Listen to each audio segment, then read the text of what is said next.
parable of the rich fool explained. Luke chapter 12, verse 13. Someone in the crowd said to him, "Teacher, tell my brother to divide the inheritance with me." Jesus replied, "Man, who appointed me a judge or an arbiter between you?" Then he said to them, "Watch out. Be on your guard against all kinds of greed. Life does not consist in an abundance of possessions." And he told them this parable. The ground of a certain rich man yielded an abundant harvest. He thought to himself, "What shall I do? I have no place to store my crops." Verse 18. Then he said, "This is what I'll do. I will tear down my barns and build bigger ones, and there I will store my surplus grain. And I'll say to myself, you have plenty of grain laid up for many years. Take life easy, eat, drink, and be merry." But God said to him, "You fool, this very night your life will be demanded from you. Then who will get what you have prepared for yourself? This is how it will be with whoever stores up things for themselves, but is not rich towards God."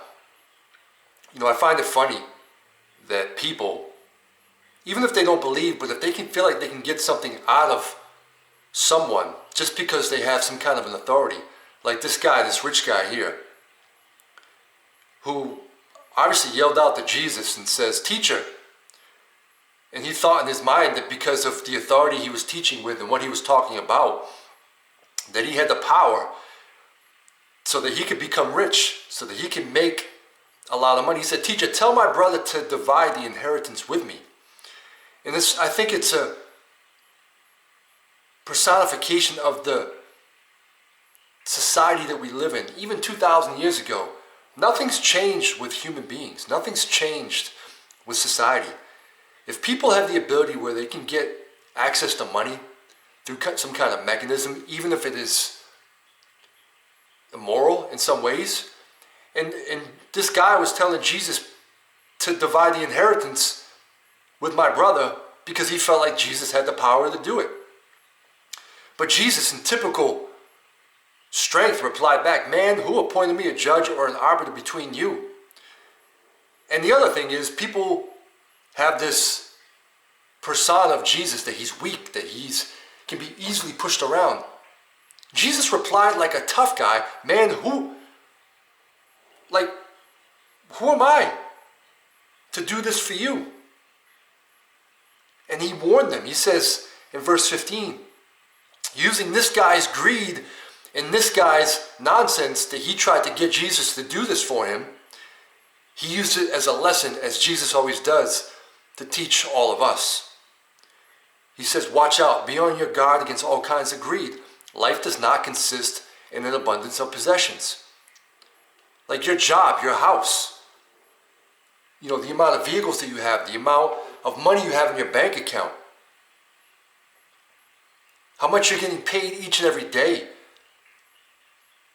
Just all of these selfish things that the world comes up with, all these schemes, and they think that that is what makes their life abundant. But what Jesus is talking about here, Jesus is talking about what gives you abundance in life, what gives you true fulfillment, is by building treasures in heaven, by putting God first, by living according to the fruits of the Spirit and not according to the acts of the sinful nature. And he warns everybody, he says, watch out, be on your guard. When you see these things, when you feel these mechanisms coming on you, these feelings of, what can I get? It's all about me.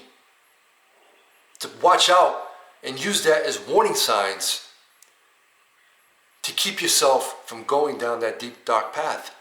And we can read on verse 16, where he talks about the ground of a certain rich man yielded an abundant harvest. It's the same thing of somebody that becomes rich in any kind of business that they started or investment, and they think that all this money that they've accumulated from signing their name and selling shares on Wall Street, selling a business to somebody for some kind of sum of money, and because they've made all this money, that all of this money has made them rich. That does not mean that they're rich. It just means that according to the rules of this world, they've got a bunch of pieces of paper that says they're rich. And because they put their faith in these pieces of paper, they think that they have true fulfillment, but they don't. Because we can see time and time again that people that live like this, they're empty inside. They don't know who their real friends are. They don't know who to trust. As their health deteriorates, they realize that the money can't save them. Look at Steve Jobs. Look at Paul Allen, the owner of the Seattle, I don't even watch football, but who's the football team in Seattle? Whatever. The Seattle football team. I don't even know their name.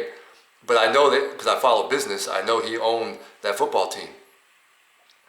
And, the guy had a huge yacht. He made all kinds of money through Microsoft and other means.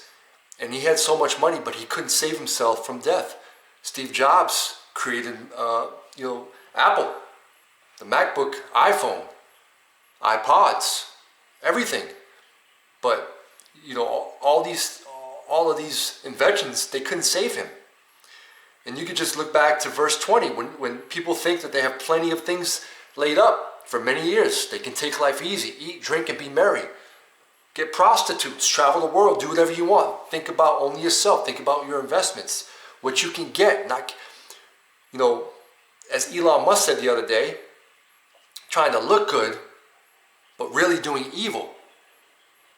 It's all about doing good, not looking good, but actually doing good, doing the right things for God, setting up treasures for eternity, treasures in heaven for eternity that can never be stolen, that can never be taken from you.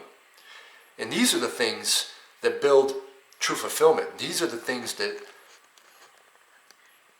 give you true health. And when your health does fade, it's okay. You go home to the Father who created everything, who holds everything together by his powerful word.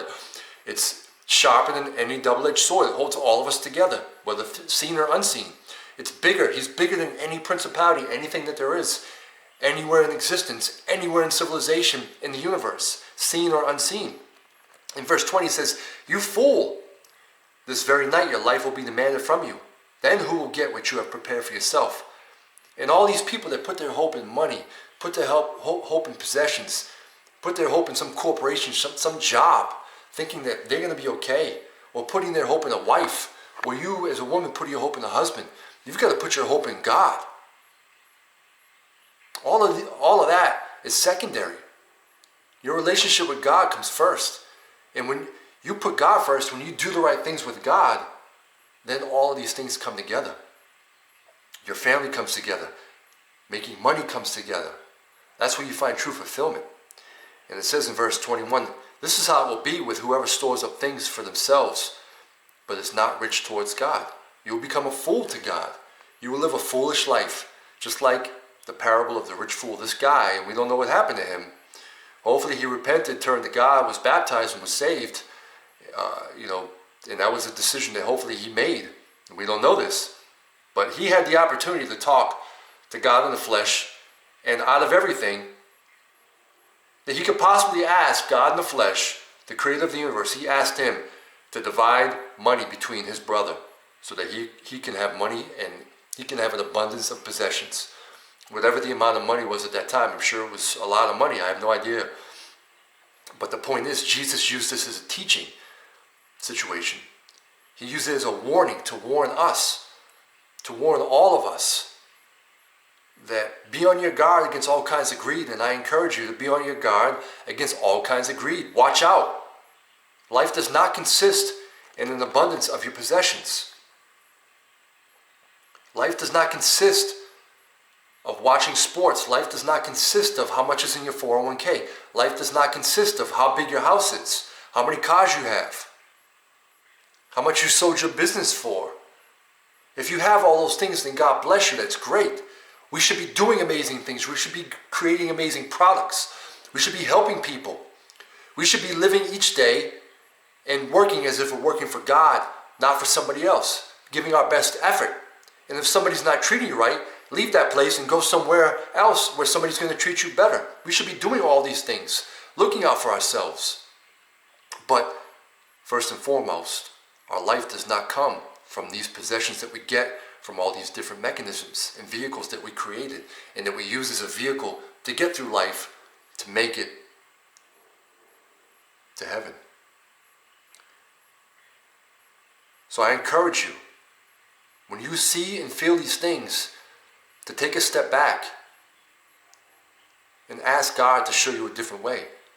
If you're with people that talk like this, to ask God to give you a different spirit, a different value system, because these are not things that promote good values. These are things that take away from the Spirit of God, that take away from the fruits of the Spirit. And I'll end it with this, Luke chapter 12, verse 22. So after Jesus checked this guy, this rich fool, he said to his disciples, now a warning to you. Therefore I tell you, do not worry about your life, what you will eat, or about your body, what you will wear. For life is more than food, and the body more than clothes. Consider the ravens. They do not sow or reap. They have no storeroom or barn, yet God feeds them. And how much more valuable you are than birds. Who of you by worrying can add a single hour to your life? Since you cannot do this very little thing, why do you worry about the rest? Consider how the wild flowers grow. They do not labor or spin. Yet I tell you, not even Solomon in all his splendor was dressed like one of these. If that is how God clothes the grass of the field, which is here today and tomorrow is thrown into the fire, how much more will he clothe you, you of little faith? And do not set your heart on what you will eat or drink. Do not worry about it. For the pagan world runs after such things, and your Father knows that you need them. But seek his kingdom, and these things will be given to you as well. Seek his kingdom. And I guess I'll end it here, because that's the most important thing, is you want to seek his kingdom. These are the things that give you true fulfillment. These are the things that give you true hope in this world. Because the only hope that we have is the creator of the universe, who allowed us to be part of his civilization and his creation. There's a designer behind all of this.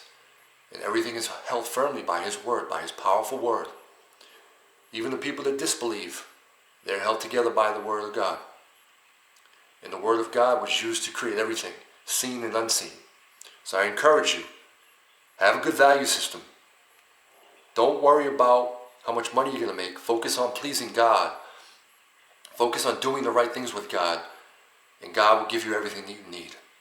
If you found the information in this video helpful, like the channel, subscribe to it. Like the video, subscribe to the channel.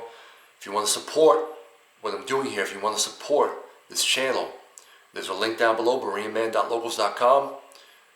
Continue to leave comments. I read everybody's comments. I reply to whoever I can.